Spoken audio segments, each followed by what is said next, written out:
convención, Julio. No sé si ustedes sabían que la era de Piscis está acabando. Plurichile es tu cielo azulado.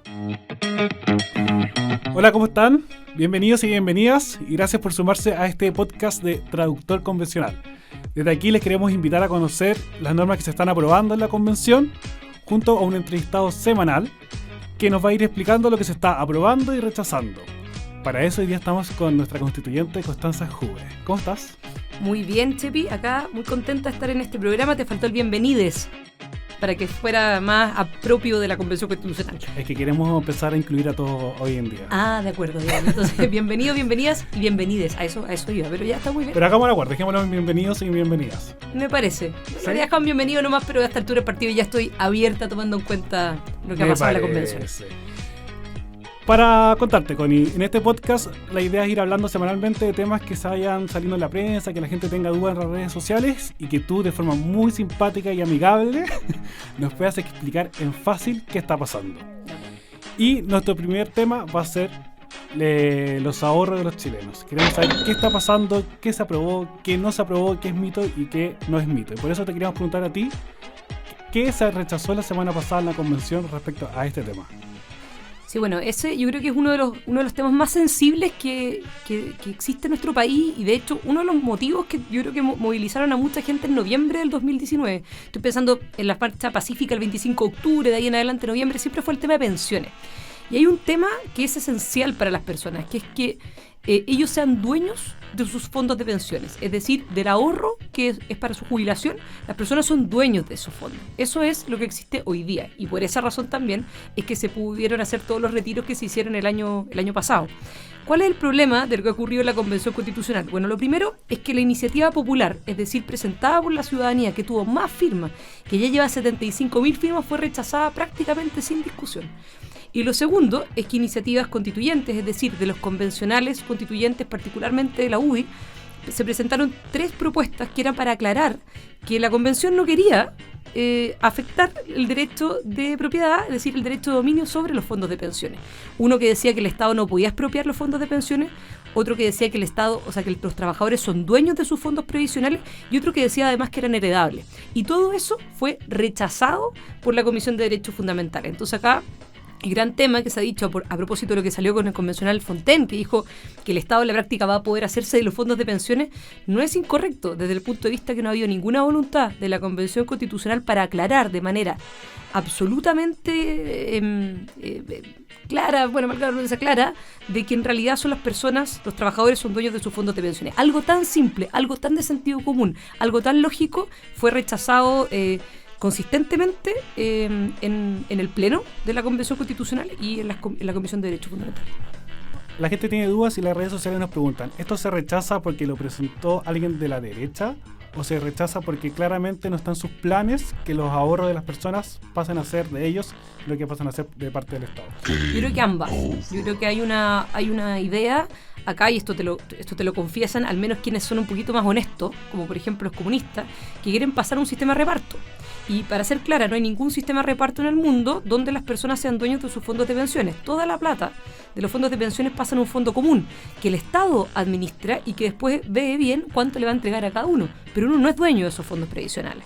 Entonces yo creo que hay algo de las dos cosas. Uno, por una parte, obviamente todo lo que presenta la centro derecha ya llega a ser ridículo, es rechazado. O sea, piensa que en el Pleno nos rechazaron indicaciones que decía que el Estado tiene que proteger los derechos fundamentales o que hay que proteger los derechos, la protección de los datos personales, cosas que son como de sentido común, todas rechazadas porque obviamente son presentadas por la centro derecha. Pero más allá de eso, yo creo que acá existe una voluntad de la gran mayoría de la Convención Constitucional de no dejar claro y por el contrario dejar abierta la puerta para que el Estado se haga de los fondos previsionales de las personas. Y esa cuestión me parece que es bastante indudable y quedó muy muy clara en el Pleno de la Convención. Connie, ¿tú nos podrías explicar por qué se dice que el reparto sea... que el sistema de reparto va a ser insostenible en el tiempo? ¿Por qué no podría funcionar ese sistema? Bueno, porque primero en Chile ya no funcionó y hemos visto otros ejemplos como por ejemplo el caso argentino. O sea, el gran problema de eso es que el incentivo para usar la plata en otras cosas por parte del gobierno es muy alta. porque como esa plata se va básicamente a las arcas fiscales como se iría cualquier impuesto, o sea, desde que uno se compra un Super 8 uno paga el IVA, ¿cierto? O uno por su sueldo muchas veces también paga impuestos. Bueno, lo mismo va a pasar con estos fondos, o sea, los fondos se van a ir a las arcas fiscales y obviamente el gobierno de turno va a decidir en qué se va esa plata. Y el clientelismo y una serie de otros riesgos que son muy importantes, pero el gran problema de un sistema de reparto es que depende de los políticos de turno, finalmente cuánta plata te va a llegar y si finalmente te va a llegar en el largo plazo. Si ese es el gran tema. ¿Qué pasa, por ejemplo, si hay que pagar una determinada deuda? ¿O qué pasa, por ejemplo, si hay que darle prioridad a un proyecto? Bueno, se va a utilizar esa plata para eso y después vamos a tener que ver si efectivamente las lucas le llegan o no le llegan a los trabajadores. Ese es el problema de un sistema de reparto que en general no ha funcionado en ninguna parte del mundo. El sistema que tenemos hoy día en cambio es muy claro. Las personas son dueñas de sus fondos. ¿Por qué no las pueden retirar antes de jubilarse? Porque si las retiran antes de jubilarse ya se pierde la lógica de la jubilación. Las personas nunca están pensando en un consumo futuro, sino que en el consumo presente. Entonces aquí, desde mi punto de vista, hay dos alternativas. O terminas con la seguridad social, es decir, cada persona en la práctica se queda con su 10%, y ve cómo lo ahorra o cómo lo invierte después para el futuro, o bien tenemos un sistema de seguridad social con un porcentaje de cotización que sea adecuada a los tiempos, donde haya mucha formalidad, donde se privilegie en el fondo el contrato de trabajo, de tal manera de que esa plata que sea de los trabajadores más un aporte del Estado te permita tener una jubilación decente. Pero yo creo que el peor de los mundos es que esa plata, que es fruto del trabajo de cada persona, fruto del esfuerzo, se vaya al Estado y que el Estado, con el gobierno de turno, decida discrecionalmente hacia dónde se va esa plata. Connie, para ir terminando, porque la idea es que esto sea corto, la gente nos pueda escuchar en sus celulares. A la gente que está pensando qué hacer con su futuro, con su ahorro, que ahora se pregunta, bueno, si se van a quedar con mi plata, ¿qué hago? ¿La saco? ¿No la saco? No se puede sacar, pero ¿alguna recomendación? Yo la verdad es que prefiero en este ser súper responsable y me va a salir lo abogada que tengo adentro más que lo político. Yo me jubilaría. Si yo tuviera la edad de jubilación, trataría de jubilarme. Si no tengo la edad y queda pocos años y tengo los fondos suficientes para poder hacerlo, yo me jubilaría y trataría de asegurarme con eso. Porque yo sinceramente veo una voluntad tanto del gobierno como por otro lado de la Convención Constitucional de no tener mucha intención de querer proteger la propiedad de los fondos de pensiones. Y mejor prevenir que curar. Y para terminar, ¿algún mensaje al presidente Boric respecto a lo que está pasando hoy en día con el tema de los ahorros profesionales? Que se ponga los pantalones y tenga alguna posición, porque en realidad el presidente Boric parece que solo habla de fútbol.